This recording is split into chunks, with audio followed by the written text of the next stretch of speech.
testing. 1, 2, 3, 4.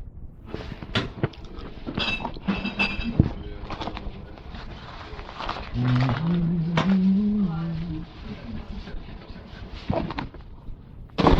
you have all your teeth, Mike? All of them? Mm-hmm. Not quite, but I don't have any. Any false ones yet? Plate, you know. Yeah. Very fortunate from that standpoint.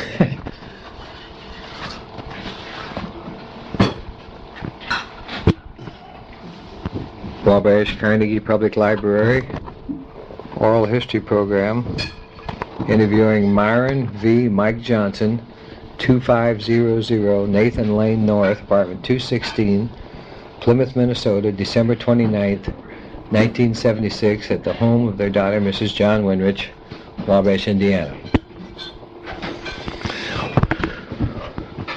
Well, Mike, we're going to start off just in conversation here. Tell me when and where you were born. I was born August 13th, 1898, 3.5 miles from Osceola, Nebraska. Yeah. And my mother told me that it was a Friday, so it was Friday the 13th. Friday the So 13th. Friday the 13th has to be a good day for me after this. Yeah. Why were you born in Osceola, Nebraska? Why were your parents there? Well, my parents homesteaded there, and that was their first home. And the town that they used as a regular town was Stromberg, which was about 7.5 miles, but that was because it was a Scandinavian town. Uh-huh. And of course, being full-blooded Scandinavians, they wanted to be associated with Stromberg. Uh-huh. Tell me about your father, where and when he was born, and how he got to the United States, and any stories that he might have told you, and how he met your mother, and so forth. Well, as far as stories are concerned, I have no stories because he died when I was 4 years old. Mm-hmm. He died when he was 38 years old, after only about 10 years of that farm. Mm-hmm. And he worked very hard and efficiently, so he had a great deal of that farm paid off before he passed away. So I know very little about any stories about him. However, the only thing I remember was driving into church on a Sunday morning in the old carriage, 7.5 miles, and that took quite a little time, but they preferred to go there rather than Osceola. Mm-hmm. So, how did he get to Osceola? well, you see, my mother's folks immigrated to that part of Nebraska. Mm-hmm. And he met my mother in Denver, Colorado. Mm-hmm. She was working for some family there. She had a cook and maid. And they met and decided that they were for each other. And so she went back to Nebraska in advance of him. And then he went back and negotiated for this farm, and they bought it. Yeah. And I don't know just how they built the place, whether it was in advance or whether they lived in some little shack while they were building it. I honestly don't know. Mm-hmm. What was your mother's maiden name? Jacobson. Jacobson. And where was her family from? Well, they were from Sweden. They were from. We went there incidentally last summer. It was a little town called Trondheim. Incidentally, John was instrumental in discovering some of my cousins through the Rotary Club, which was very interesting to us. And we saw them for the first time this last summer. Yeah. What did the parents do, or that would be your grandparents? What did they do in the old country? They were peasants, and they worked for You see, in that day and age, the aristocracy owned the land, and these peasants would farm the land for them, and I'm sure it was very hard and difficult for them, because after my father came back from this country to make a stake, he tried to make a stake so he'd bring his family over. Then he went to work again to make a little additional money, he hoped. And in the 4 years he was there, he worked for 4 different landowners, because apparently he just couldn't take it. They were very difficult to work for. That would be your father? That was my grandfather. On my mother's side. On your mother's side. Yeah. Now, how about on your father's side? Why did they leave? I am not so conversant with them as I was with my mother's family. You see, we moved from Stromsburg, where the only relatives on my father's side lived, and we really didn't become so well acquainted with it because of my father's death so young, you see. So I have learned more about that side of the family in the last 3 or 4 years than I knew years ago. Yeah. Well, let's check our what do you remember? Physical characteristics of what? Your parents and that. What you remember of your parents and what they looked like.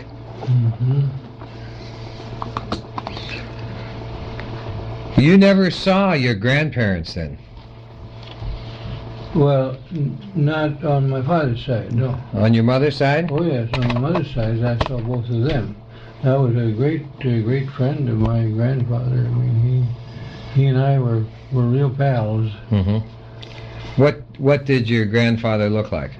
Well, he was small, and but he was very tough physically. In fact, he lived to be 98 years old, and about 2 months before he died, he was out chopping wood. So he was a hardy old Scandinavian, and he had a beard that went around the edge of his face, and he was a very jolly man. He had a laugh that was way up high, you know. Everybody recognized his laugh, and I thought he was a very interesting person, and he was ambitious, and all three sons helped with the homestead, and until they became so old that they became established on their own. Did they homestead land out there? Yes. They first homesteaded in near Wahoo, Nebraska, and for some reason or other they didn't think the land was as good as farther west, so they went around Strasburg and Osceola. Would have been the attraction maybe of the Scandinavian community? Very well. However, of course, there were a lot of Scandinavians around that territory too, where they first went. A little town by the name of Mead was largely Scandinavian, and but I think it was largely that they thought that the land was better. Yeah. Do you see any family resemblance in any of your children or grandchildren of what your grandfather looked? Yes, I have a son, I think, that looks a great deal like my father, and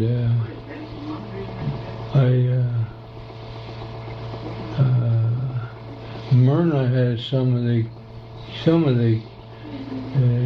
looks of my mother, I believe.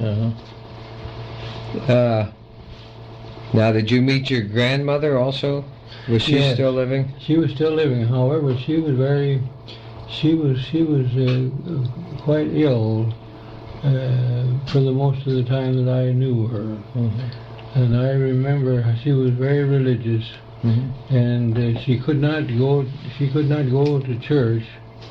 So several times they would take her in this carriage, and they'd haul the carriage up to the window of the church, and she'd sit there and enjoy the service. Mm-hmm. But she was quite frail and ill. Yeah. In light of today's knowledge, what would you think that she was suffering from in those days? I honestly don't know. I don't know. Uh-huh. You wouldn't have any idea whether it was heart or... No, I don't know that. I honestly don't know. She was in bed a great deal of time, and my aunt Hedwig spent so much time taking care of her, and also the farm. She was the hardest working person I ever knew, and the most wonderful cook, incidentally. And I spent a great deal of time out on my grandfather's farm during the summer working for them. Uh-huh. How many acres did he farm? 160 acres. That was a large farm then? In those days, that was quite a bit of land. Mm-hmm. Tell me about your boyhood and growing up and where it took place. And well, of course, the early part of it was, the boyhood was in Stromsburg. And being Christmas time, I recall how terrifically much we made of Christmas in those days. I think the kids made more of Christmas then than they do now. Uh-huh. The folks know about this this dipping of the rye bread in the porridge from meat, which the peasants did in Sweden, and we carried that tradition down. And we called Christmas Eve Dupperdagen, dipping day. And we youngsters would start at least 2 weeks ahead of time, and we'd go to the calendar, and we'd start on that day, and we'd say, for dawn, for dawn, for dawn, for dawn, and when we got to Christmas Eve, we'd say, for Dupperdagen, and we were anticipating that.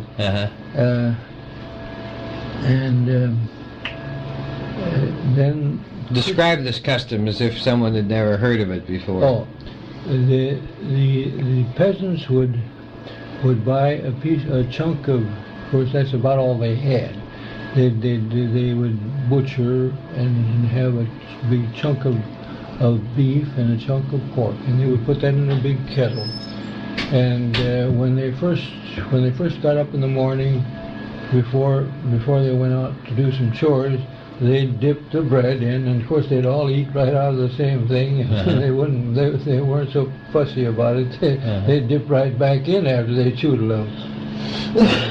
And then they'd go out and do some more work, and then they'd come in and dip some more. Then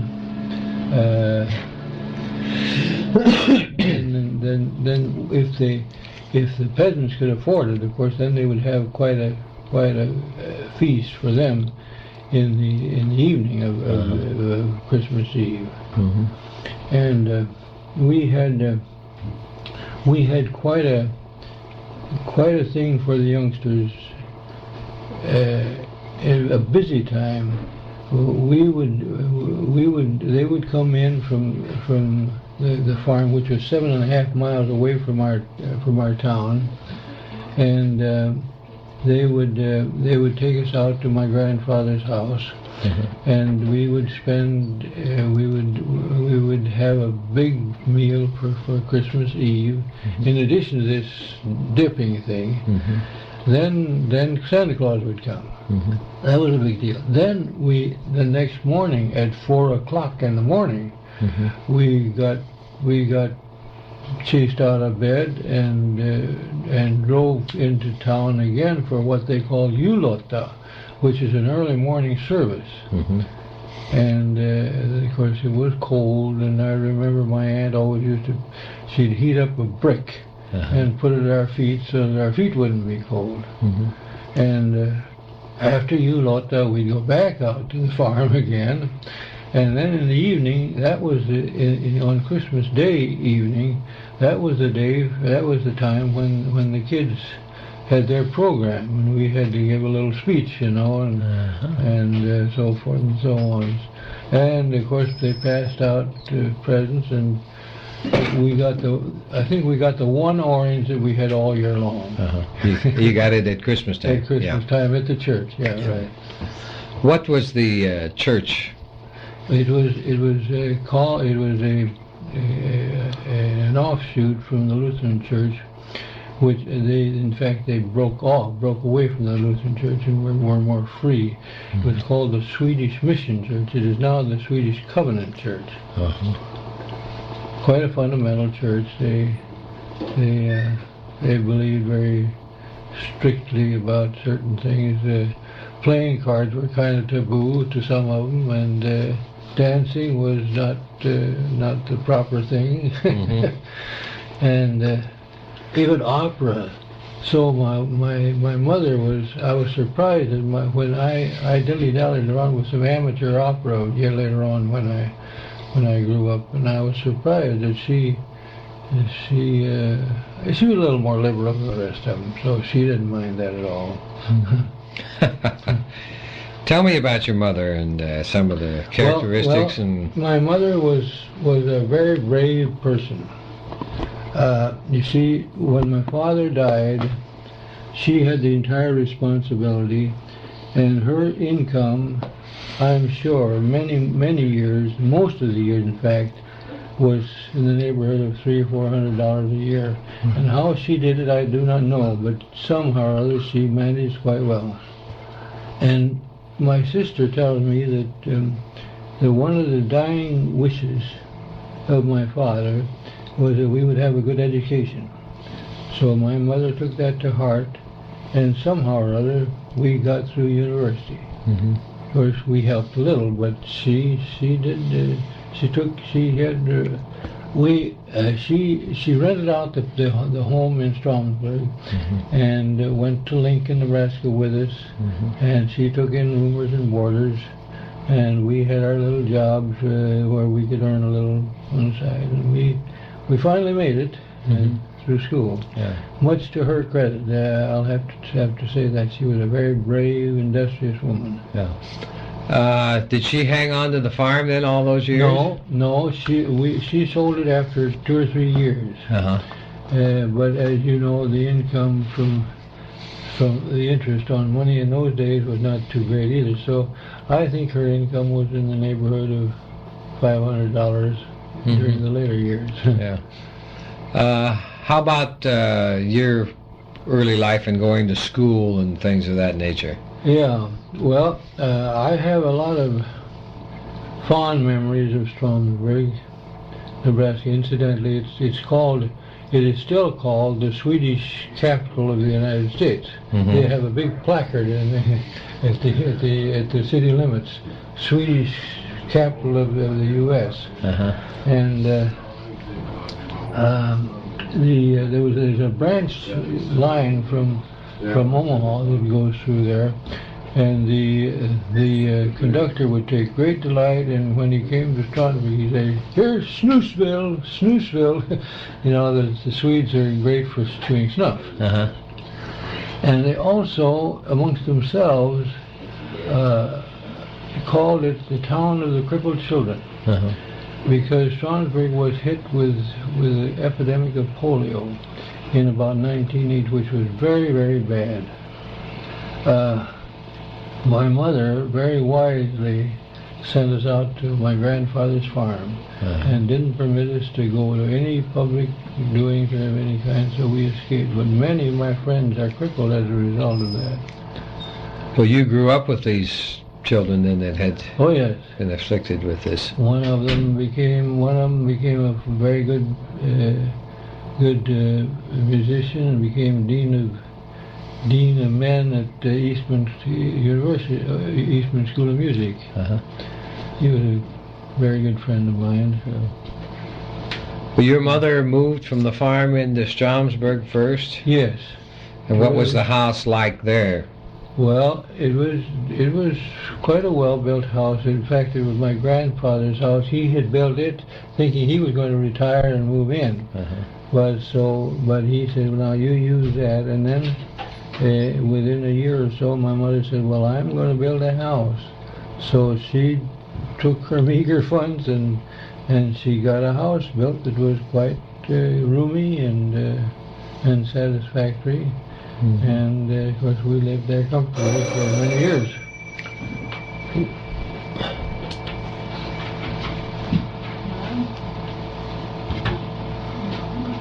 Like I say, it seems to me that a lot of this is trivia. No, it's interesting to the family. Well, very interesting to the family. Talking to the grandchildren. Anything wonderful as far as history is concerned. Yeah. How about what did the house look like? Tell me, describe the house for me. Frame, brick, or the one in Stromsburg that your mother built. Yes. She was a very practical person, so she wanted a square house. She said that was the best kind of a house to have, where you'd have cross ventilation in all the bedrooms, you know. And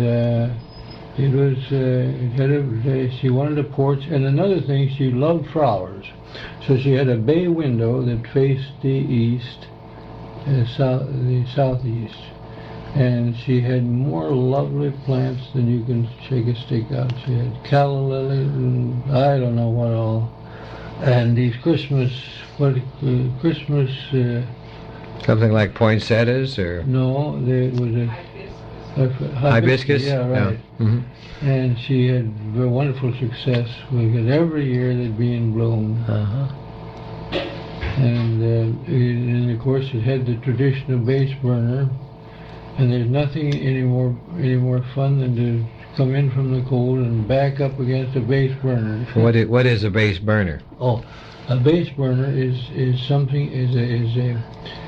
stove with isinglass little holes filled with isinglass, and you use hard coal and you pour it in from the top. Because that was my job. Uh-huh. And then that would gradually come down and become a part of the coals, and it would be nice and red, you know, and give you a feeling of comfort. And we had little openings up to the upstairs through which the heat came to a certain degree. Uh-huh. So it was quite comfortable. Uh-huh. Did you go to school there? Did you attend grade school there? Yes. One thing, I have a lot of fond memories of Stromsburg, but I also have some, like,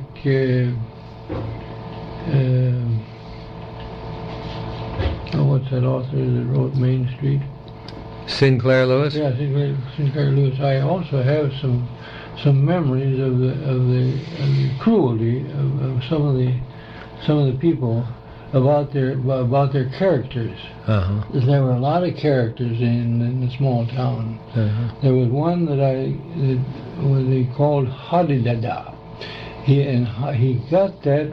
He was an older gentleman, and I guess he would walk down the street thinking of nothing in particular, and he'd sort of hum to himself, and it sounded like ha-di-da-da.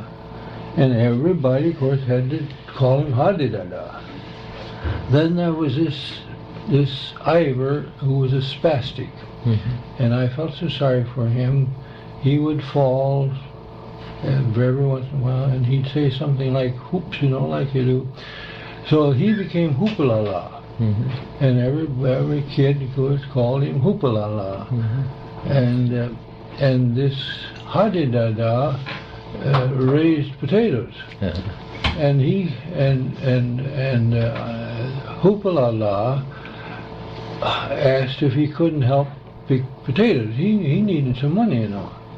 So he got a job with hoopalala. And so all the tease kids in the village would have this saying when they came to Iowa. They'd say hoopalala, ploka patatis for hadidada. Mm-hmm. Well, that was kind of funny, but at the same time I felt sorry for the kid, you know. Uh-huh. He couldn't help it. Yeah. So and then we had other characters like Barefoot Charlie and Tilly White Socks. Well, who were they? What did they do? Well, Barefoot Charlie he lived out on a farm a couple of miles out from town, and he'd come trotting in winter and summer without shoes on, and everybody would just call him Barefoot Charlie. He was a good guy, but they teased him a little, and that was it. And Tilly White Sox, I don't know, she was just a character there. How large was this town when you were growing up? About 1,200. 1,200. Has it changed much today? I mean... No, very little. Yeah. Very little, except I don't think it's quite as Scandinavian. I think many other nationalities have moved in, although it's largely Scandinavian still. Was there any reason that the Scandinavians picked that area? Did it look like the old country, or...? Well, it looked, yes, I tell you, it looked like the part of the old country where my folks came from, because it was mostly flat prairie, and this part of Sweden where my folks came from was that way.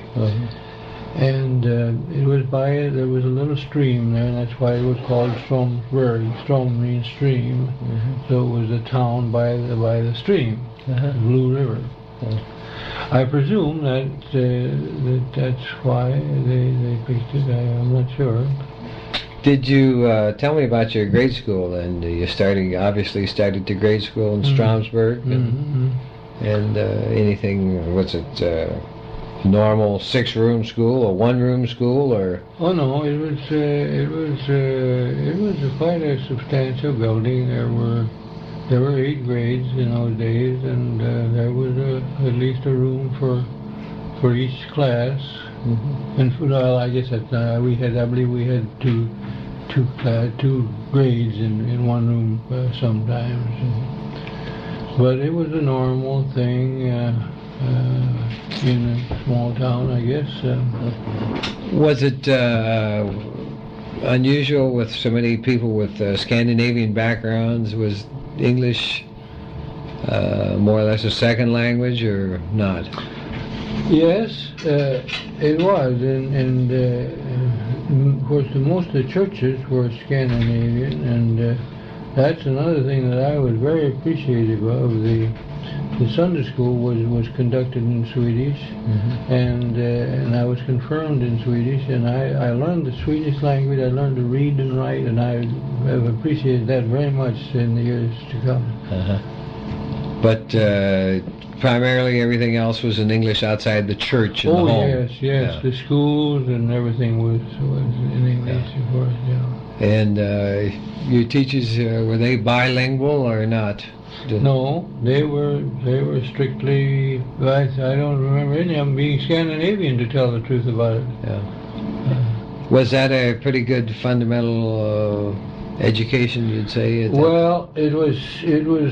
I'll say it was fair.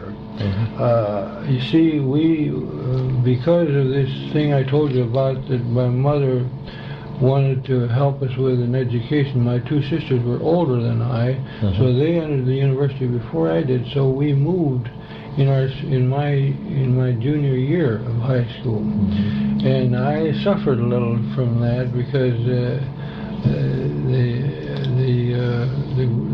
the groundwork wasn't quite as thorough in that small town as it was when I got to the bigger place. So when I got to the math in Lincoln High School, I was quite mystified, and I flunked the first time. I had to take it over.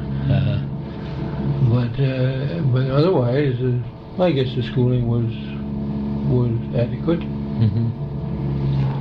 Did you have some good times growing up as? Oh yes. We had our bobsled parties, and we had a lot of good times. But you moved into Lincoln then when you were a junior, between your junior and senior year? At the beginning of my junior year, yeah. And what was the purpose of that move?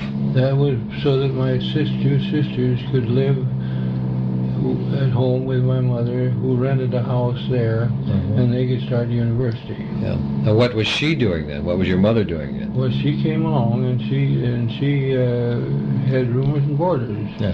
many of them came from our own hometown, you see, and we had quite a group from Strasbourg there living with us. And what year would that have been that you moved over there? 1914. 1914. And then when you finished high school at Lincoln, what did you do? Then I went directly into the university. I took business administration, and in fact, I was in the first school of business administration at the University of Nebraska. They just started it. And you graduated from there in what year? In 1921, I had a year out, you see, for the service. So it took me. It was 5 years, you see, from 1916 to 1921. Okay, let's check the tape again. Okay, let's talk about World War I and your experiences. Well, when I was in my sophomore year at school, and I would, of course, not have draft age by quite a little bit, but they organized this base hospital at the University of Nebraska, and several of my friends said, well, come on, we're going to go, why don't you go too? So, okay, I went down and passed. I went to the examination. I was awfully small for my age, so they looked at me and said, you don't think you're going to go? Well, anyway, they passed me, and so I became part of the base hospital 49, which was from Nebraska. And we spent our total length of service was 18 months. Dates are very vague in my mind, but anyway, we spent 11 months in a little place called Alloray, France, which is about 40 miles south of Dijon, in this base hospital. And about the only excitement, there was a little excitement going over. We had we went over in a convoy, of course, and our boat was a English cattle boat. As I recall, it was called the Carmala, and its sister boat was just like it, but we heard later that it was sunk by a submarine, on one of its return flights. But anyway, we left New York, and we got a day and a half out, and one of the engines conked out, so we had to go back and leave our convoy and went back to Halifax. We stayed there for quite a little while, getting our stuff our motors fixed, and then there was another convoy that we started out with, and we fared all right then. But the crew was consisted of English Cockneys, and the poor guys didn't have any water really to wash well with, and I remember their hands were so dirty, and their fingernails were so bad, and they administered the food to us, and the food consisted of great big vats of boiled fish and unwashed boiled eggs, and that did not sit very well with my digestion. I spent the most of the time up on the rail, of course. I think you might explain why and how these units were formed in World War I. Well, of course, they were formed for protection. There'd be several destroyers that would go with several troop ships. Yeah. Now, I think I'm going back a little further than that. Why a base hospital would be formed at a university? Oh.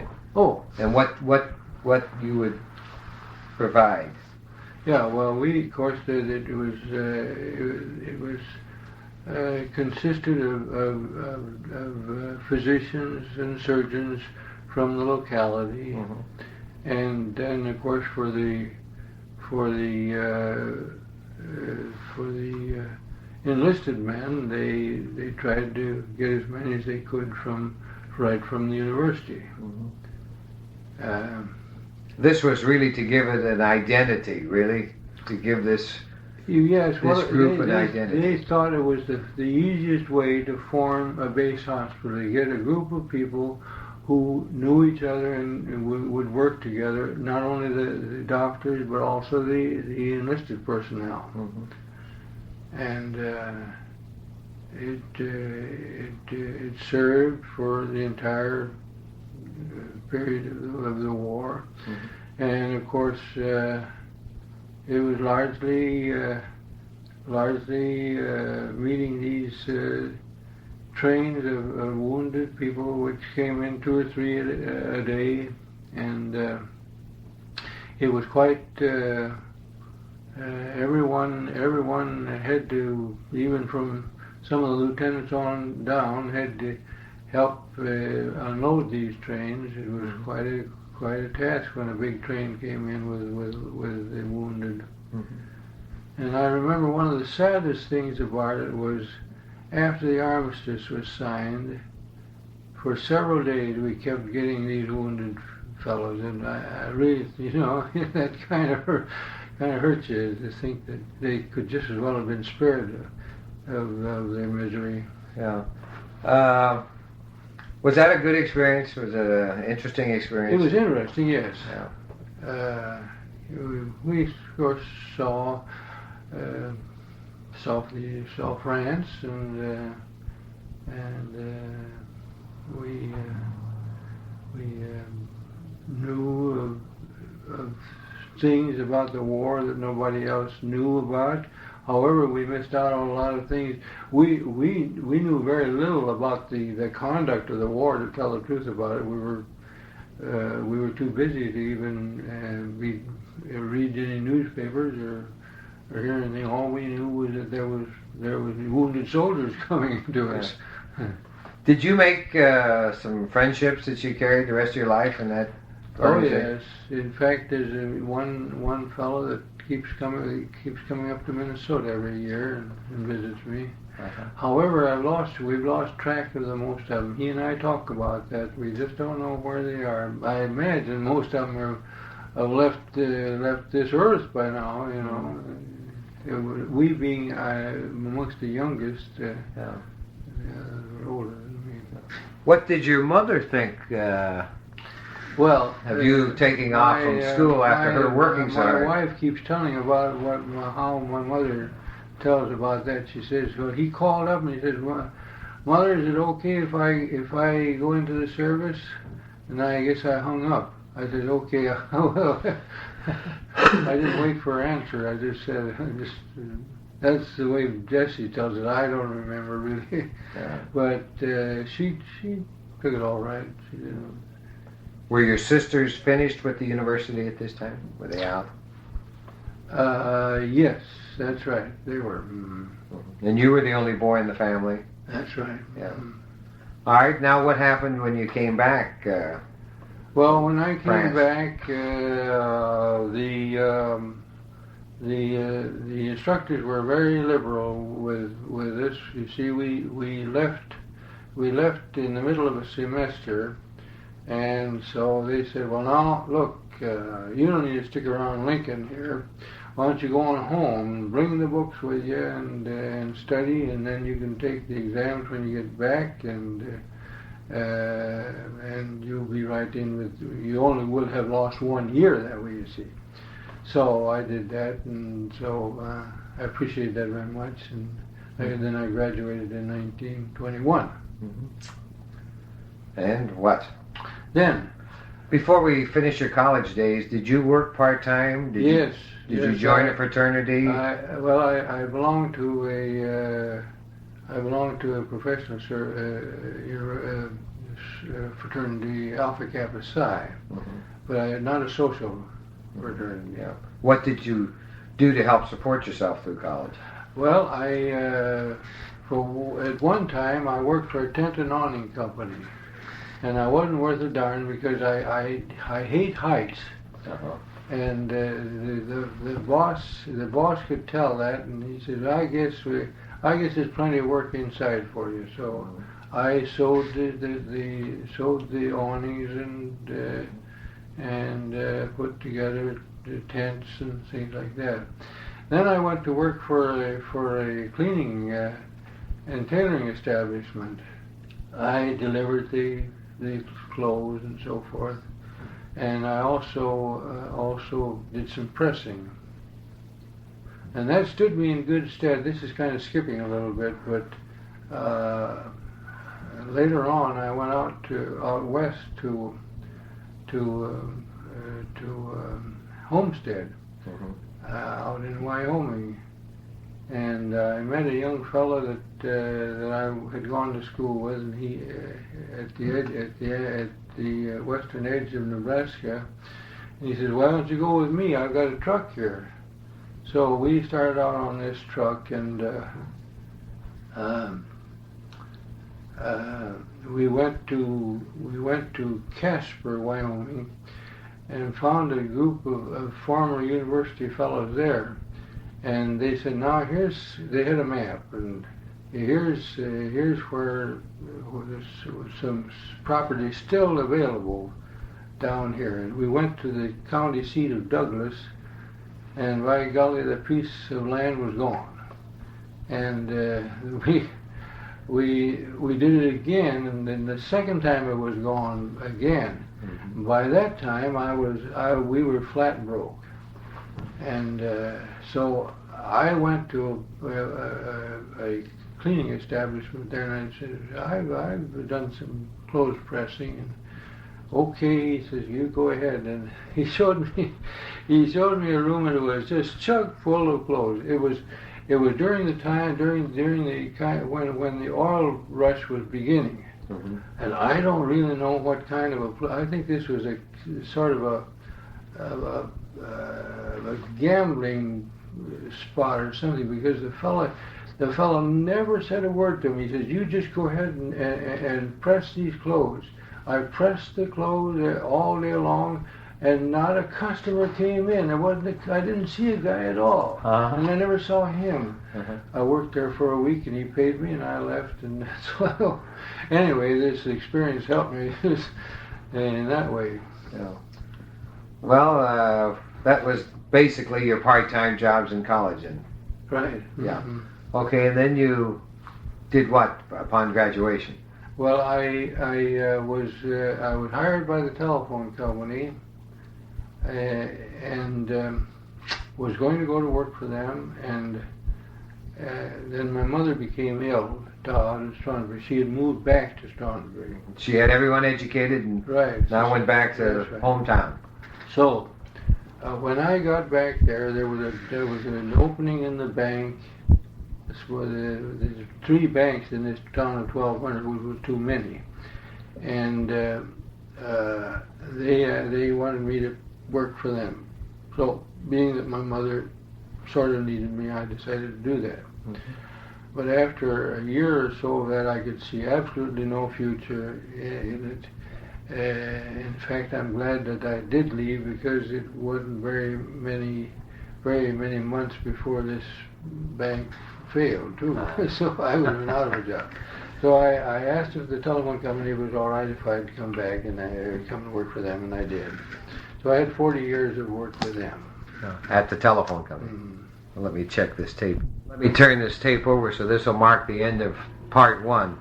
Okay.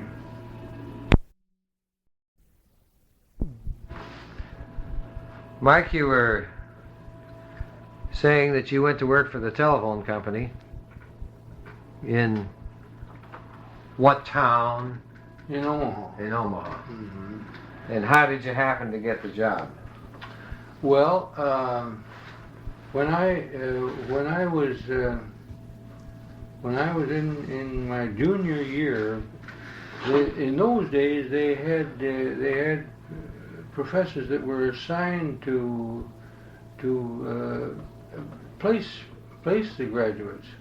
And this professor of business law kept saying to me, Mr. Johnson, when are you going to try for that traffic job with the telephone company? And I kept putting it off and didn't do anything about it. But finally, towards the end of the senior year, I think there was a representative that came around from the telephone company and talked about the possibilities and so forth. And I spoke to him and told him that I preferred the accounting department as much as my work had been in economics and some accounting. So they hired me, and luckily they accepted me after this year that I spent in Strasbourg. Mm-hmm. So I went to work, and my first place was in the statisticians department. I spent a couple of interesting years there. At Omaha? At Omaha. And then I transferred to another department, disbursement accounting, and then they divided the accounting department, which had all the accounting work had been done in Omaha preceding 1927, mm-hmm. and they decided that it was too big a thing and very difficult to issue the bills and so forth from one central place. So they designated the 4 areas: the Minnesota area, North Dakota, South Dakota, Nebraska, and Iowa. So I was sent to Minnesota, Minneapolis. Mm-hmm. What company? Northwestern Bell. Northwestern Bell. How much did they pay you when you started? $120, I believe, a month. $120 a month? Mm-hmm. Yeah. That was big money. That was big money? Well, I mean, it was. I thought it was. Yeah. They sent you to Minneapolis for what reason? Because of the breakdown of the accounting department, mm-hmm. into the 4 areas. And what did you do then? Well, then I was in the building department for a while, and then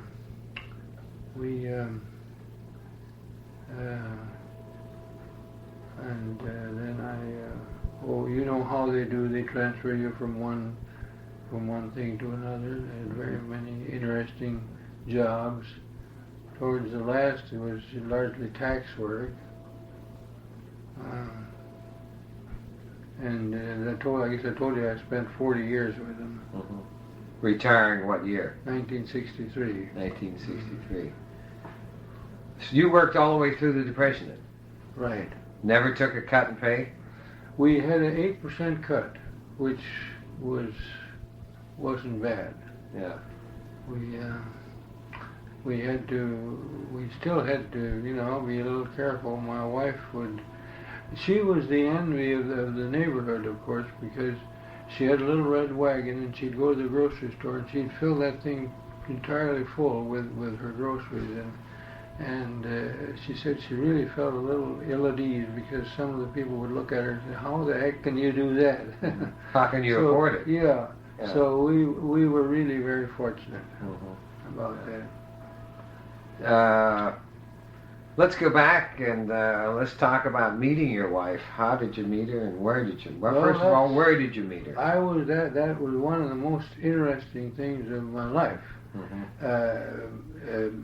Music, singing was I guess you call it my avocation. Mm-hmm. And I had been engaged as tenor soloist in the church where she belonged, and I spotted this gal that I thought was okay, and as luck would have it, the soprano in the quartet was her voice teacher. Uh-huh.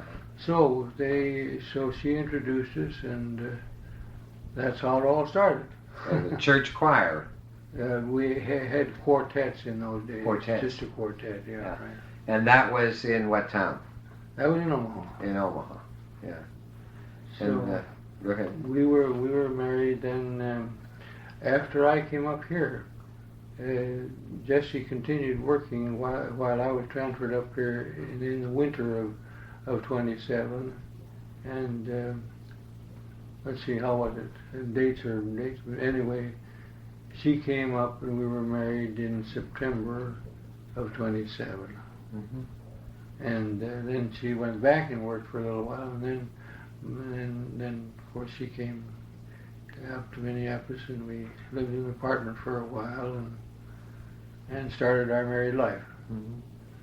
What changed in your early married life? What change did you see in Minneapolis and in the telephone company as the marriage and the family and everything grew? Yeah, well, of course Minneapolis grew, and we grew with it, and we acquired things of pleasure that we had never known before, like fishing.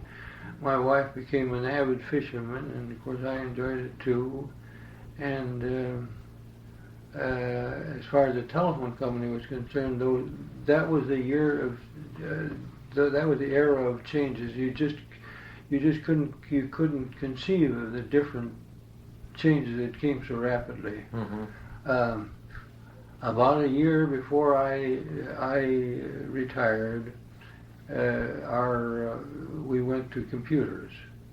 And of course I said, now listen, I don't want anything to do with those things. Uh-huh. And they wouldn't have given me anything to do with them anyway, but it was perfectly okay with me. Mm-hmm. But that was really an experience to watch and to hear about. It was so in those days it was so difficult to get your computer systems repaired. Mm-hmm. They were so short of experts that many times we'd have a couple of days at a time when we couldn't get any bills out, and that's drastic. Uh-huh. And one billing period, all the bills in St. Cloud went out with $1,000 added to the bill. Uh-huh. and the customers, of course, gave us the raspberries, but the worst part of it was it happened the second month. Yeah, same thing. Then we really got it. Yeah. When you started for the telephone company, did you think that you would spend your entire business career there? I think I hope to. Yes, I think I hope to. Yeah. They were a good company, and you were good for them, and they were good for you. I enjoyed my full 40 years with them very much. Yeah. And they had a very fine program for their employees. They were the first company to have an adequate pension system. Mm-hmm. They inaugurated their pension system back in 1913. Mm-hmm.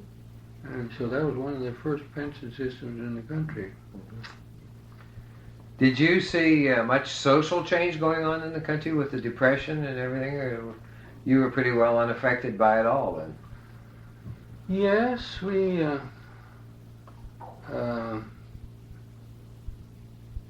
of course things political changed a great deal, and because of the Depression, Roosevelt coming in, and I was rather disturbed by some of the innovations that he brought about, and I guess I still am, to tell the truth about it. Mm-hmm. Hoover was my hero. In fact, I was absolutely sure that he would have been just as efficient as getting us out of the Depression as Roosevelt. Mm-hmm. Socially, yes, of course, there's a big change, and of course, we went through the period when we had the revolt of the young people, don't you know, and we worried about that, and from one thing to another. Yeah, true. Did you ever come in contact much with the Ku Klux Klan? No. Did you ever join the Klan? No. It was big in 1920s, and No. that would have been you were starting out in business Yeah. at that time. No, I of course didn't agree with some of the things they were doing, but it was all hearsay. Yeah. I had nothing. But there was nothing active as far as you know around your No, place. absolutely not. Yeah. Did you maintain strong ties with the church all these years? Yes, of course. You see, it was a peculiar situation in that I, being a hired soloist, I'd go from church to church, and I did not attend the church that we belonged to. And my wife also enjoyed singing, so she found a church where she thought the director was excellent, and she sang in that choir. And in the summertime, I would attend there, and we thought it was a very fine group of people, and so we joined it later on in 1936, I believe it was, and we belonged to this Plymouth Congregational Church ever since. Would that be an offshoot then of the Swedish Lutheran or whatever? No, nothing. Not. However, there is you see, it was Swedish Covenant that I was raised in, and there's a little similarity in that they have this theory that they are a church entity of their own, of themselves, and have no hierarchy over them. That's true of the Covenant Church as well as the Congregational Church. So it just happened that it fit in fairly well. However, there's a big difference because the Covenant Church was very fundamentalist, whereas the Plymouth Congregational is just the opposite. Do you remember seeing your first automobile? Yes, I do. In fact, I remember so vividly the first automobile that my uncle owned. It was an old Buick, four-cylinder Buick, and they had these siren horns, you know, and about half a mile out of town, they'd blow that thing, and I said, "Oh, here comes Uncle Dave," and sure enough, that's who it was. What was the first car that you owned? Model T Ford. Yeah. How much did you pay for it? Do you remember? No, but I think it was about $300, something like that. It was used. Used. Yeah. Were you working then for the phone company? Yeah. How about the first radio? Oh, Do you remember when radio came in? Radio in its infancy. Everybody, of course, had a crystal set nowadays, and I was not mechanically inclined, but I managed to rig up a little crystal set, and we used that. Airplanes, were they a novelty also in your day? Yeah. Airplane would have been at that time. Speaking of radio, I remember the first time I sang on a radio program. The telephone company had a program, and I tell you what, it was torture, because they thought they could not have any air whatsoever in the place, and these big heavy drapes would just be supposedly deadening the sound, which it did, and it would you just perspired something awful. You were singing over one of the Minneapolis radio stations? No, that was in Omaha. In Omaha. Yeah. WOW. In Omaha. I'll be there. Did you think you'd live this long? You know, I never give it a thought. Frankly, I don't recall ever thinking about the length of life or anything like that. But of course, I had a rather severe stroke in '59, so I began to think a little bit about then. Maybe, I don't know. But I soon forgot about that too. You seem to have recovered fairly well, I'd say. Physically, I recovered very well. I keep saying that it affected my thinking apparatus. Has it?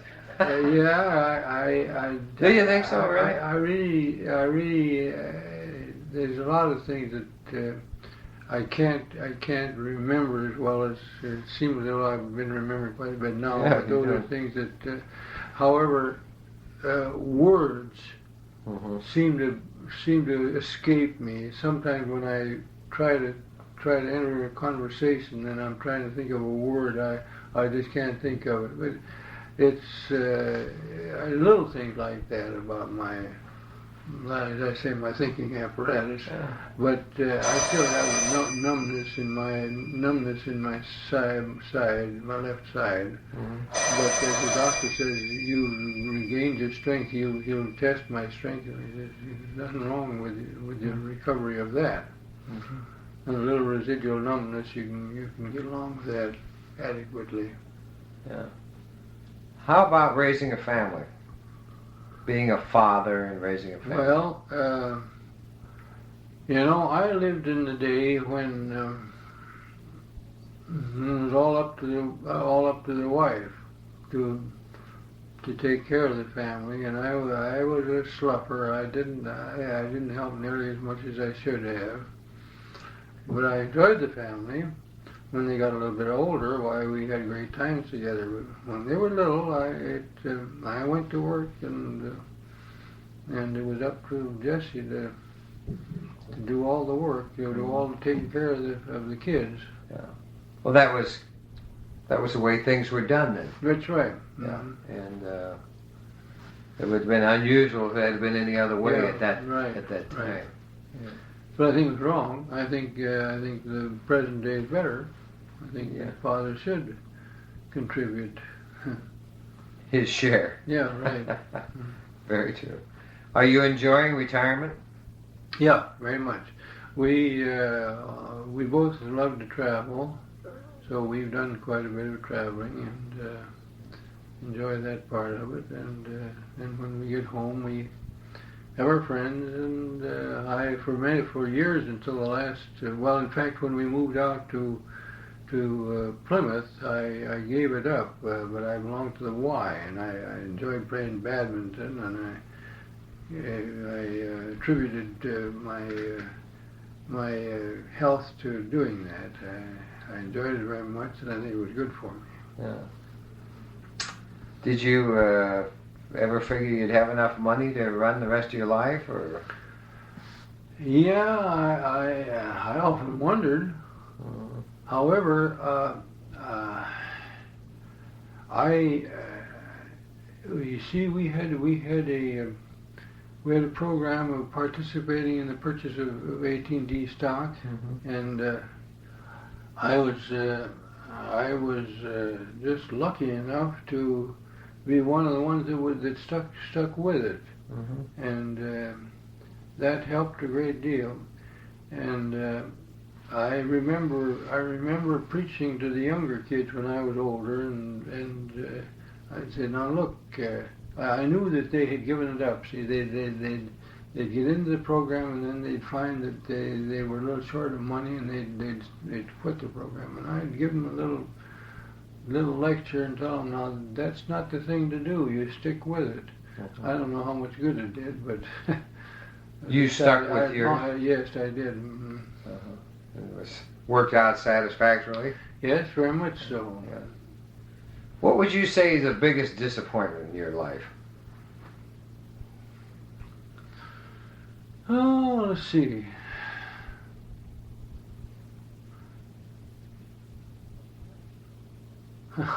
That's a toughie. Yeah. Maybe I should ask you, what would you say is your greatest satisfaction in life first? What has been the greatest satisfaction? My family life. Your family. Yeah, that's by far the most satisfactory. And second was is our church association. I would think they come about first and second. Yeah. Have you had many disappointments? Well, yes, I have. I suppose things like I had a niece who was such a promising little kid, and she lived in Grand Island, Nebraska, and we were told that she became ill and something wrong with her back, and she couldn't walk, and it seemed that they couldn't diagnose what it was, and we finally said, well, it must be polio. So we called them and told them that why don't you come up to Kenny Institute, you know. So she came up, and they examined her, and it wasn't polio, and they decided that within a few hours that it was a malignant tumor on her spine. And the poor kid didn't last too long, but it just kind of broke me up, because here she was such a sweet kid, you know, and she took this so bravely. So that was a disappointment. I guess you'd call it a disappointment. Yeah. Did you stay close to your sisters? Yes, very close. Yeah. Are they both still living? No, one died a couple of years ago. I keep in touch with her husband, who still lives in Grand Island, and the other one lives in Puebla. In fact, we were just there now before we came here. That was your sister? Yeah, there was the older sister. She's had a great deal of illness in the last couple of years. She had a serious appendectomy, and was very ill with that, and she was just getting over that, and she'd gone to her doctor in the hospital, and for the first time she felt like going down to the cafeteria and perhaps having a bite to eat before her son came to get her. So she was standing in the entryway looking at the menu, and a young busboy came by with a bus truckload of dishes that you can't see over, you know, and he came rushing in and he knocked her down, and he broke her hip and a leg. Said she was in the hospital with that for almost a year, and now she's having so much difficulty with that, so that's why we went out. She was going to have another operation on her hip. So we have, and Jessie has been very good to my sisters too. She went out there and helped her a great deal now. Yeah. Jessie's my wife. Yeah. Do you get along with all your children? Yes. Get along with them? They're fine. Grandchildren? Oh yeah, they're great. Yeah. You know that. Yes. Well, I think that's a very satisfying time in life too. Oh yeah, it is.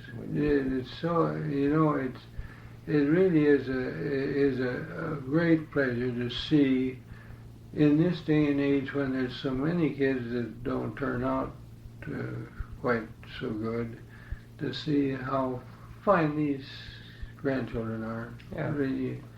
We're really glad about that. Yeah, good.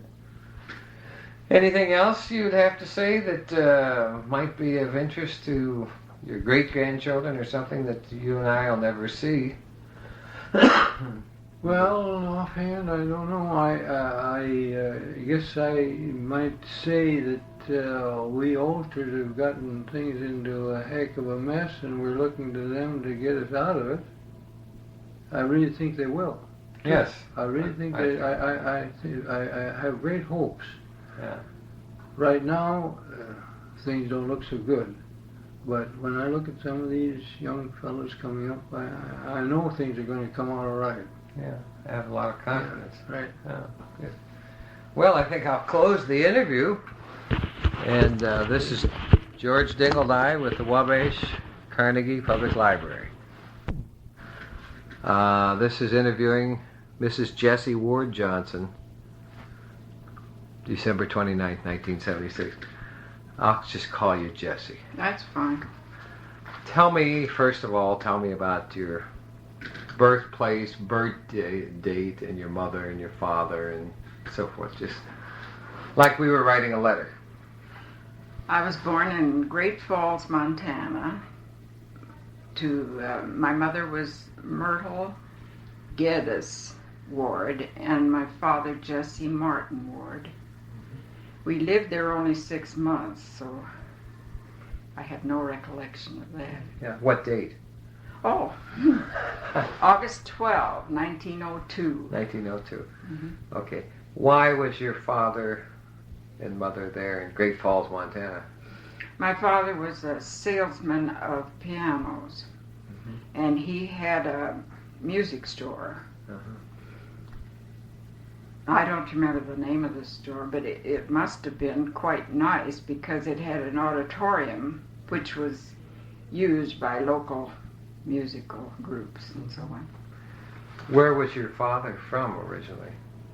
He was from Nebraska, around Osceola, which is not far from Strasburg. And I believe that Mike's grandparents and my forefathers knew one another remotely. And how about your mother? What was her background? She was born in Springfield, Nebraska, of 2 Nova Scotians. They were first cousins, James Geddes and Esther Vance Geddes. Your grandparents on your mother's side were first cousins? Mm-hmm. That's unusual, isn't it? Yes, it is. Yeah. I think they allowed that in Canada. But you said migrated or emigrated to Nebraska because there was family feeling against their marriage. And so they came, I think it was 68. And they had a sod house for a little while. I don't really know what my grandfather did. But I do know that when the gold was discovered in the Black Hills, he trekked up there immediately and wanted his wife to come, but she never would follow him, so they were divorced. That's your grandmother and your grandfather on your mother's side. Yeah. And although they were first cousins. Yes. Yeah. Why, and you told me earlier, and maybe you want to repeat it now, is why why that family, part of the family on your mother's side, came from Nova Scotia. Oh, well. Or what you at least think, or what I have heard was that they were loyalists during the Revolutionary War and were a segment of the family that either were banished from the States or decided to go where they would be more comfortable. And I think I told you another part of the family produced General George Putnam, but they went in both directions, yes, didn't they were a very divided family. Yeah. On your mother's side, did you ever see your grandfather, the one that took off for the Black Hills? No, I never did. Did you see your mother's mother then, your grandmother? Oh yes, she lived with us until about 2 years before her death in 1915. She made her home with us wherever we moved. And my mother moved 25 times before I was 11 years old, so after her marriage. Yeah. Obviously your grandfather wandered around quite a bit. My father. Yeah. Yes. I don't believe was a very good businessman, and he lost this business in Great Falls. I don't know. He would always promise more than he could deliver. And so he would lose one position after another. Yeah. Did they stay married? Until about, I lose my dates. I was 13 when they were divorced. What did he do then? These are things that great-grandchildren and that are going to ask, and you and I won't be here to refute them or anything. Well, he isn't here to refute it, and I hope I'm not misjudging him, but because of course I heard only my mother's side of the story. Yeah, sure. But he, after losing this agency, he then represented piano companies as a traveling man, and he would go. I remember when we had lived in Portland, Oregon for a while, and he had traveled. He finally came back to Montana, which evidently was his love,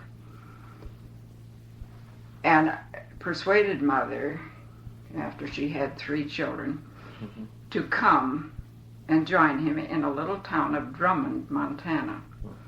And he traveled out from there. And my sister and I made a trip with him of 9 days up into the mountains to little hamlets, Ovanda, Montana, which now I understand has an agricultural school and is quite a little community. And then there was a little town of Lincoln, Montana, with 3 buildings in it, where we stopped and had a meal, I remember. And so what he did was try to sell pianos and tune any piano that he found, but of course they all needed it in back hills like that. Yeah. Well, that must have been a hard way to make a living. I imagine. Yeah. But I think he enjoyed the action. He always wanted to be going. Yeah. And of course in those days it was mostly by buggy. This trip of which I speak, where my sister and I went for 9 days, we started out in a motor car, which was really something, and went about 10 miles maybe. And then after that it was buggy and horse. But we came home on the stagecoach, which was quite an experience. A 4-horse coach, and the driver allowed me to hold the reins as it came near home. Of course, the horses knew where to go. But that was a childhood experience. Yeah, I'll be that. You mentioned 2 other members of the family besides yourselves. And what were they? I had an older sister. And then, before we left Portland, Oregon, a brother had been born, Philip Ward. And then, after we had lived in Drummond and moved to Helena, Montana, another brother was born, So Leslie. 2 boys and 2 girls, all by the same mother and father. Yes. Yeah. And you fit in there, what? I'm second. You're second, yeah. And after your mother and father then were divorced, you were, told me, 13 years old? Well, in the meantime, after this 4th child was born in Helena, he evidently was in financial straits of some kind, and his father had to come from the Dakotas and bail him out some way. I never knew the particulars, but I remember seeing my grandfather at night. He was a Civil War veteran, by the way, and a very fine-looking man. He evidently helped my father out of his financial troubles, but my mother was, what we say now, fed up with it.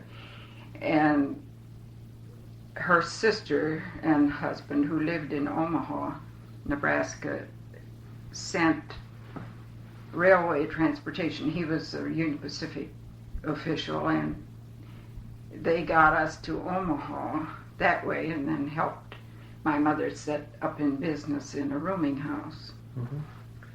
And so she cared for the 4 children that way. Yeah, just in a... Well, it was a large rooming house, about 16 rooms. Yeah. Now, did you ever see your father after that? Yes, he he corresponded with my mother, and I used to get nice little parcels of postcards or something that he thought I would enjoy seeing. And I suppose the other children did too, but I have kept mine. Mm-hmm. And he joined the Canadian Army in the First World War. Mm-hmm. And was sent over. I don't remember much of his experiences except that I heard he had pneumonia. But he did get to visit England and Ireland and sent us cards from having kissed the Blarney Stone. And mm-hmm. I remember my mother saying that was very fitting. Well, he must have been, he was probably older than the Yes, usual soldier he in World War. couldn't get in the U.S. Army. Yes, in World War Uh-huh. I. He would have been, gosh, he would have been up in years, really. Mm-hmm. Yeah. But they were kind of desperate in Yes. Canada by then, you see. What eventually happened to him, to the best of your knowledge? Well, after he was mustered out, he came back to Omaha. He had a sister living there and her family. And he also went to North Dakota to visit his mother, who was still living. And while in Omaha, he came to our place and wanted to reestablish himself in the family. And my mother told him that if he would prove himself for I don't know how long, 6 months or something like that, that he could support a family, Yeah. she'd consider it. Mm-hmm. So he eventually went to Frankfort, Indiana, and I had letters from him from there. He started work again in a music store, and everything was going to be just perfect. And then things weren't so good, as you know, for the veterans. They didn't. We had a recession at that time. Mm-hmm. And so as winter approached, I heard this secondhand, and I may be doing him an injustice, but I did see his letter in response to my mother. He wrote and said, "Would you please send me my army overcoat? It's very cold here and I need it." Mm-hmm. Well, she had been quite destitute and he had not sent her any allowance, and so she had sold it. Mm-hmm. So she wrote and told him. Mm-hmm. And he wrote back and said, "You're just a mercenary money grabber, Mm-hmm. and I'm through." Mm-hmm. And then we heard later he did remarry. And that was the last you heard? Last we heard from him. Yeah. Except I heard indirectly after I gave birth to twins. His sister, who lived in Omaha, told my folks there that my father thought that was a real good joke. He just loved to see Jessie handling 3 little children. I think he still had a sense of humor, I guess. Yeah, well, I think. I really would have been a pretty good pal of his, I'm sure, because we used to have some good times together. Yeah. Was he a drinker or a womanizer? Or? More womanizer, I think. He wasn't happy with one, huh? I guess that's it. Yeah. Well, that's, of course, it's in every family, you know. They used to say that about traveling men, you know. Yeah. And I guess it was true with him. With him, yeah. Mm-hmm. Okay, now let's get on to your father's side of the family. And, Well, you see, I don't know too much about them because of the separation. uh-huh. I did later see his mother on 2 or 3 occasions. Mm-hmm. She was always very gracious and wanted to be friendly with us. Mm-hmm. But it was just natural that we wouldn't see one another or hear much from them. He was one of 12 children, so we did hear from some of his sisters and brothers. Mm-hmm.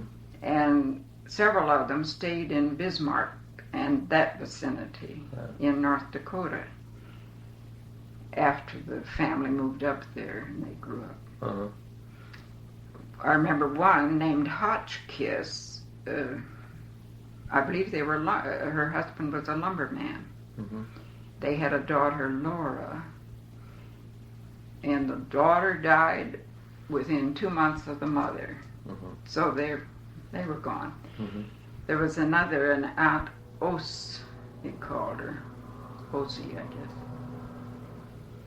And I never knew her married name, but she died of cancer in the bone, which gradually they amputated the foot and then halfway up the leg and so on. Yeah. Another brother lived until just, about 3 or 4 years ago, and he died of cancer of the lung. That would have been one of your grandfather's brothers. One of my father's brothers and uncle. Yeah. I never knew the older generation, except another sister of my father's said in a letter to my sister that our mother's father was a Professor Martin, and she didn't give the town in Indiana, but she said he was quite a famous musician and studied in Europe. So that's all I know. He was a violinist. Yeah. Oh, I should tell you about my father. There must have been music in that family because he never had formal training, but he would hear my sister or I practicing, playing some piece that we were supposed to have ready for a recital or something. Yeah. He'd come along and sit down and play it right after us without music, and then he'd jazz it. Or ragtime, I guess is what they had in those days. Yeah. Make my mother very provoked. Yeah. Do you see any family resemblances in any of the grandchildren or anything now? Of your mother or father or? Well, when Rodney, one of our twin sons, has a hat on, he looks very much like my father. He looks like your father. Yes, his features are the same. Yeah. Well, you do see resemblance in one generation to the other, and get an idea of what they look like. Were they big people or small? Yes. All of the men were 6 foot. Really? Or over. And the girl? And one of the family jokes was that this aunt who lived in Omaha, the sister of my father, married at age 16 a rather short man, and then she grew to be 5'10", which was tall for those days for a girl. She went past him. Yes. Yeah. Well, that would be rather interesting. So you were raised in a series of towns, finally winding up in Omaha, Nebraska at age 13, and went to school there. Could I tell you a little about earlier years? Sure. Because when I was 5, we lived in, we spent a summer in Seaside, Oregon. We lived in Portland, but went down there for the summer. And you've heard tell of when the fish come in with the tide. I was on the beach one time. We were having a picnic with another family when that happened. And all we youngsters picked up all the fish we could and filled our picnic hampers with fish. Well, that's just one recollection. Portland was, of course, very metropolitan compared with many of the places I lived.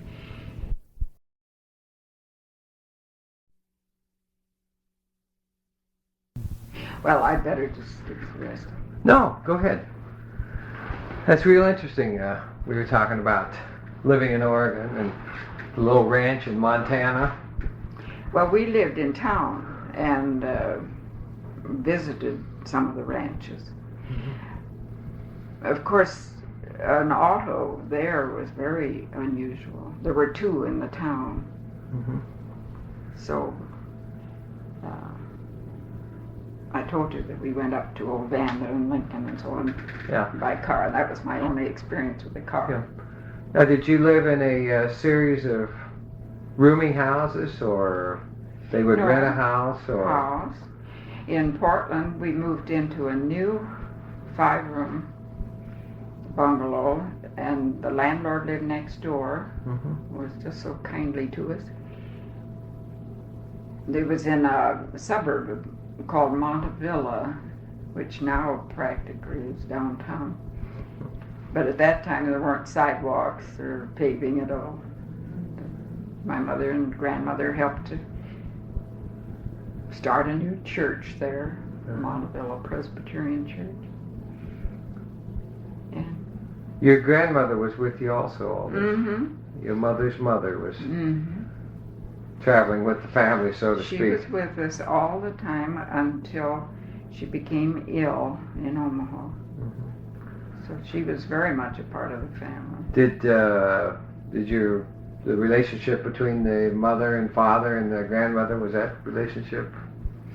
I think it must have been unusually good because he always spoke highly of her, and he loved to tease her, which I don't know that that's usual. If you don't like a person, I think you stay away from them. But he would sneak up behind her, for instance, if she had a hot tea kettle in her hand, and he'd some way lift her up. And Did she have any money? Did she wind up with any money after? No. After he left for the Well, you see, she had been deserted by her husband, right, and had quite a struggle raising 3 children. And so when my mother married, she really, I'm sure, had no income. So she really took Grandma along with her, so to speak. Yeah. Grandma was a great help, the best cook. And like I told Myrna not long ago, she could make a meal out of nothing. And I think we were well nourished. So she was a great help. Mother probably never would have been an extra good cook. Well, you went to Omaha then. That was where you finally settled, and due to the family ties and so forth. Did you go on to school then? Oh, yes. My sister and I both went to what was called the High School of Commerce. It had, you could get college prep courses, but you also got business courses. So we each took some bookkeeping, but we had things like civics and history and of course English. And I took quite a bit of home economics. You graduated then? I didn't quite graduate. I should tell you that when I got to Omaha, my background wasn't up to their level. I lost a whole year of school, and so I made up a half. I lost a year and a half. I made up a half, but I was always a year behind. Okay, and then what did you do? Well, then you see, it was pretty hard financially. So in high school, I worked at the telephone company. In summers, I'd work from 1 to 10 and go to school in the mornings. And then in the winter, I worked from 5 to 10 and carried on my classes. So then my sister went to work for the Union Pacific, and when I got in my senior year, I did too. We were having difficulty because for a while, the allotment that my father got from the Canadian Army carried us quite a bit, augmented our income enough. But then that was...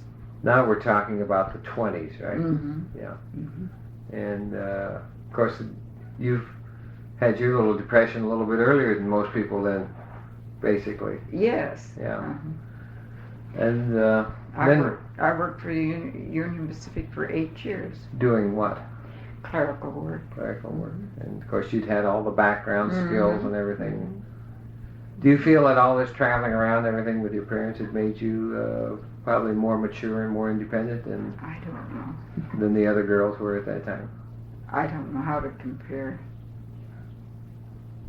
I'd know that I knew more about our country than a lot of them did. I'd seen more of it, although it was all west. Yeah. Well, obviously now there's going to be, Mike's going to come into your life, and Tell me your side of the story, how you met him. Well, he was a very great addition to my life, I guess. Yeah. He, I guess he told you he was the tenor soloist. Uh-huh. And in my church, I was not attending our main church. I was going out to our mission church. Mm-hmm. And I had charge of the music out there and some of the Sunday school work and put on the Christmas pageants and things like that. So I was pretty busy out there most of the time, but he came to sing for a young people's group where I was. He sat on one end of a bench, and I was aware of him and he was aware of me, but I don't think anything would have come of it except we both had the same. I was taking vocal lessons with our soprano soloist, Mm-hmm. and she worked up a blind date, and that's the way it started. Yeah. How long did you two go together before you decided to? Well, it was over a year, Over a year. and then we were engaged another year. Uh-huh. What did your mother think of this young man that you were bringing home? Oh, she liked him very You much. liked him, yeah. Well, she must have, and the three of you must have got along well if she lived with you then.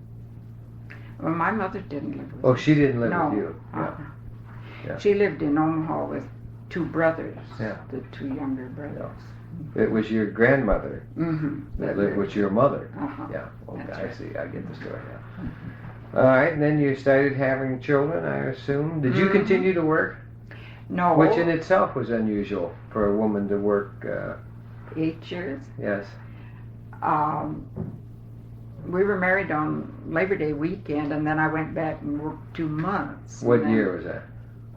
27. 1927. Okay. And Then Mike had a vacation, and we came up. Oh, did he tell you how we drove a little Model T Ford touring car with all of our possessions in and around it? We had a steamer trunk and 13 packages and boxes in that car. And I don't know how the tires held up, but we made it to Minneapolis from 1 p.m. to about 1 a.m. the next morning. this was when you were That transferred was in from November of, Omaha to Minneapolis. of 27. Yeah. All right, then the family started growing, and The next August, Myrna was born. she's the oldest. Yes. Now, was she, getting into the woman's viewpoint, was she a difficult birth? The first one? No.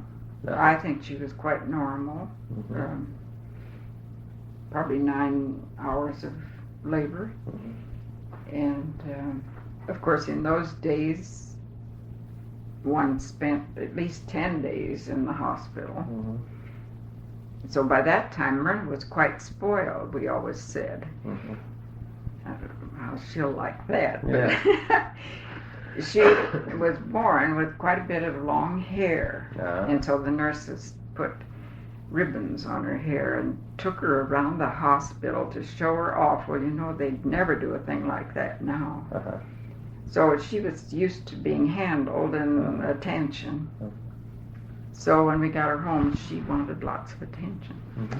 And she was wide awake. I think she was what they'd call a long-term baby or something. Anyway, she was probably 2 or 3 weeks over the 9 months. And so she was ready to be wakeful. And when I, who was trained, I thought everything had to run on schedule as we used to, I'd put her to bed, and she didn't think that was necessary. Mhm. So she cried a lot. Yeah. Did you breastfeed the children? Yes. That was very common, of course, those Yes. days, and made the swing back to it again these times. Were there any particular problems the first year or two in getting With her? Myrna? Yeah, getting her started, or No. No. She was very, as I say, active and walked early and was into everything. But yeah. How did you pick the Interesting. name? Well, it's a combination of Myron and Myrtle, which was my mother's name. And it just happened that Myrna Loy was popular at the time, so we thought that would make a good combination. Yeah. Mm-hmm. All right, and then Louise, her middle name, is for Mike's grandmother. Yeah. What family tie-ins all the way around. All right, now how about the next birth? Well, that was a little more tricky. No one told us we were having twins, and the elderly doctor who had brought Myrna into the world went on a vacation. He left a name for me to call if I needed help in the meantime, and he didn't seem the least bit alarmed that I was getting puffy and overweight. And he did say, I think you're going to have twins. And I said, oh no. And so he listened for heartbeats and said, well, I guess I was wrong. Well, anyway, that was 3 weeks before the actual birth. And the extra weight of the boys, at least later my doctor told me that was the cause of it. I don't know, but I developed uremic poisoning. And we almost lost the boys, and I guess I was pretty close to going too. But because our older doctor was gone, we were able to call on this nice young man just out of European training, and he had real good training. And he knew what to do and pulled us through. I can remember hearing them say when I was half conscious, just think, 7 convulsions and 2 live children, boys. They just couldn't believe it. And were they identical twins? No. Yeah. And the names, how did you pick their names? I don't really know why we... What did you name them? Well, the oldest was Ronald, and I think it was, we were trying to get initials that would be different to go with Johnson. Ronald Leslie was from a brother of mine, and then Rodney Eugene, which was for my other brother, his middle name. Yeah. And now how was it raising twins? That kept us busy. They were really not more care than Myrna in a way, because they entertained each other.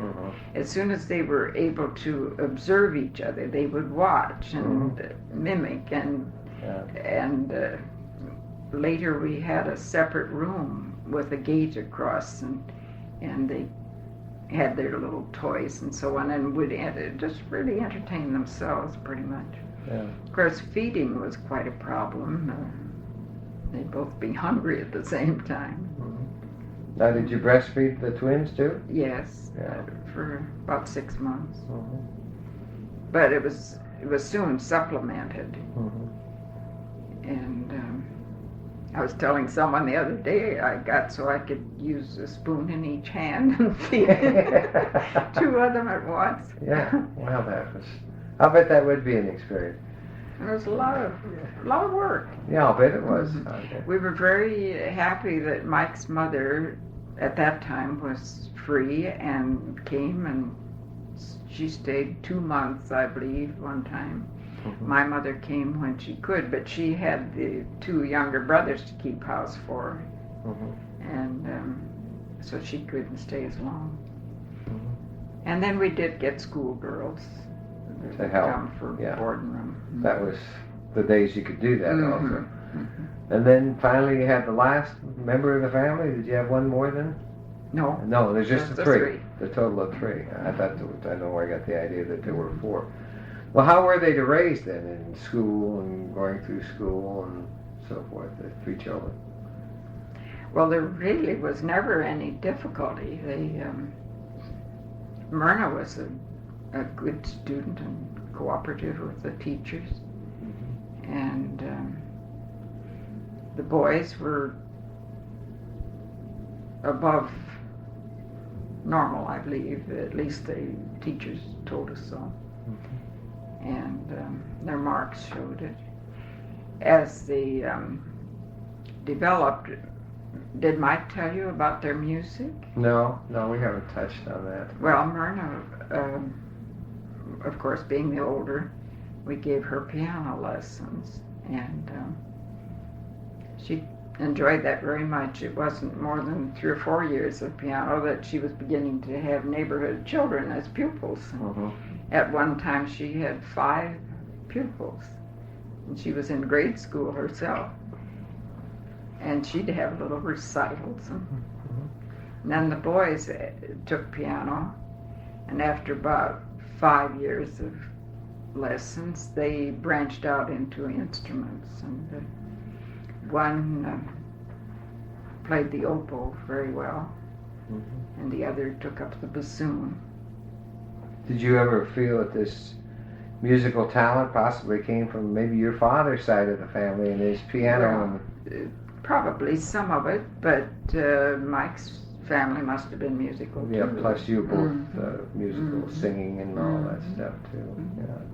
Yes, I had sung a lot. I never had the solo voice that he did, and but I sang in what they call a professional choir in Minneapolis after we were married.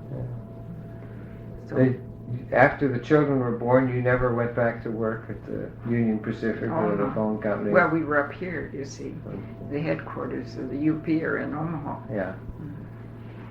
No, but when the boys were in junior high, I believe it was 44, I went to work at our church, supposedly for just a short time and part-time. Supposed to be 30 hours a week until they could get someone else. But it was during the war, and people were scarce, and they were willing to put up with my meager talents, and I gradually learned my way around and I think I was valuable, at least they said I was. So I worked 16 years on a temporary basis. At the church? Yes. Yeah, well, that's okay too. How about housewife in the 30s and 40s and raising a family? Did you find it exciting or dull or? Well, I don't believe I ever would have been a member of Now. I enjoyed my homework. Did you? You enjoyed the washing and the cooking and the cleaning and. I didn't let it get me down.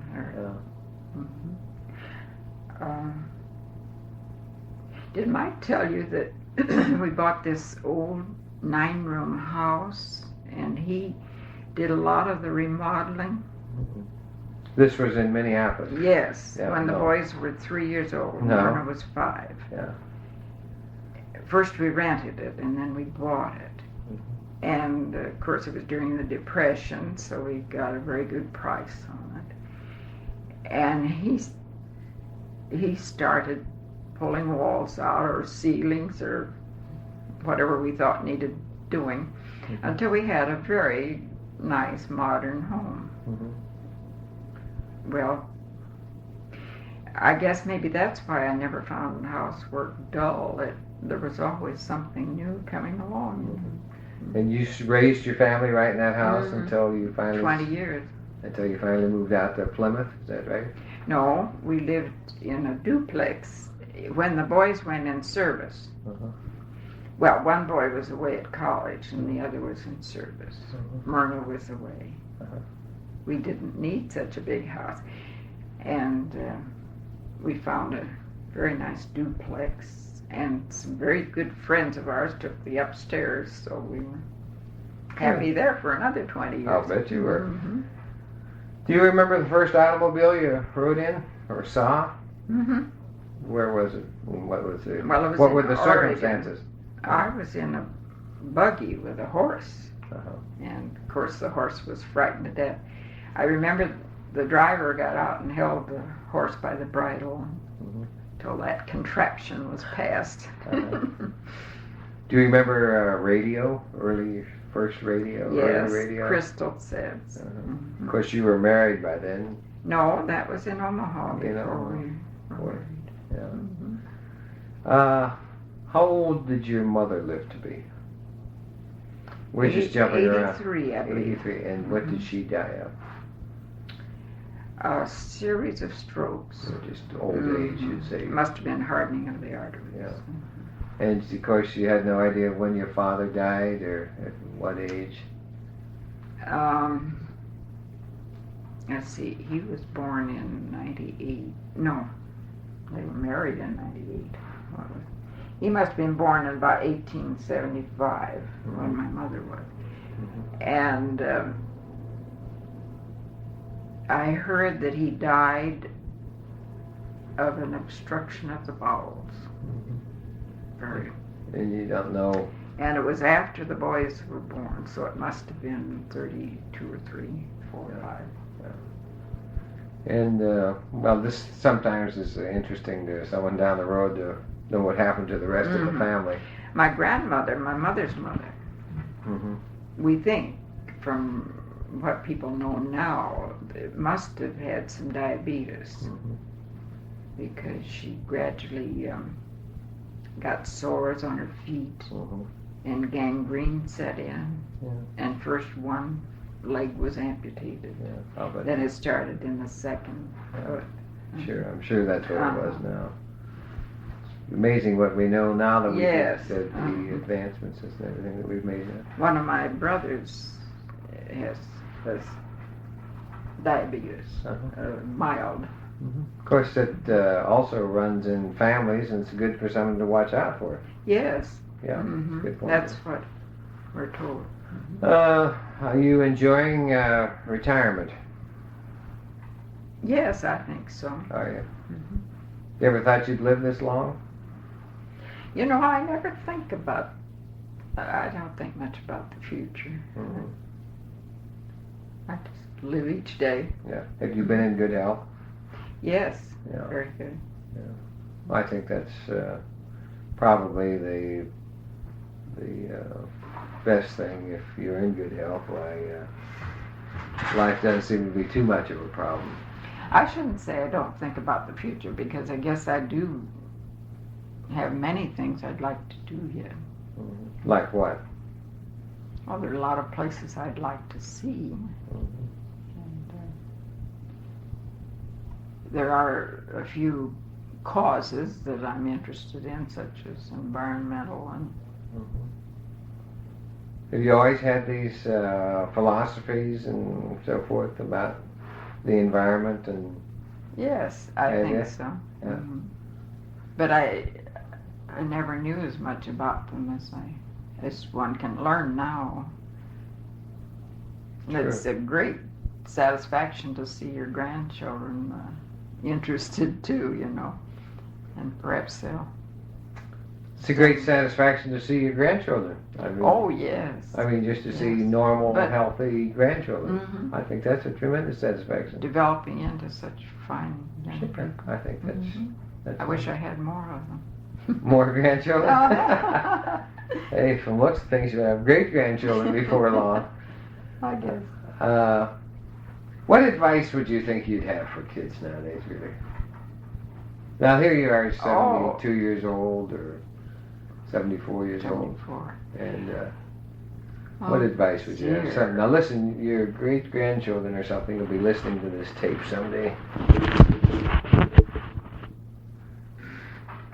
Well, I think the one thing that, of course, my religion means a lot to me. I try to be a practicing Christian, and I would hope that they won't let that die out. But another thing that's very close to my heart is I hope that the United States of America will stay strong and with high principles. hopefully the principles on which it was founded. Do you think that the kids are going to let the religion die out, really? I don't know.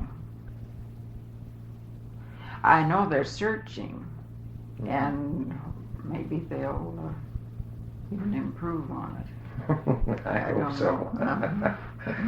I hope so. I think they're just, the younger generation, I think, are just wonderful, really. The Yes, young they people are. just great, and they know so much more than we do. That's right. Yeah, sure they do. We lived a rather simple life, didn't we? Sure.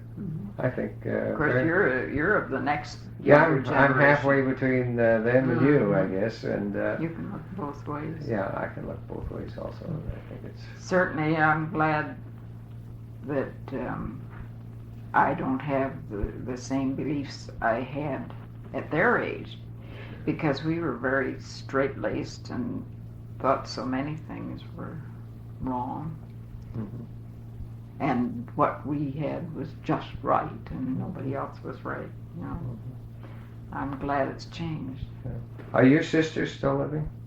Yes, my one sister Sisters still and living. one brother. They're both still living? Mm-hmm. And do you see them or correspond with them or keep in touch with them? Oh yes.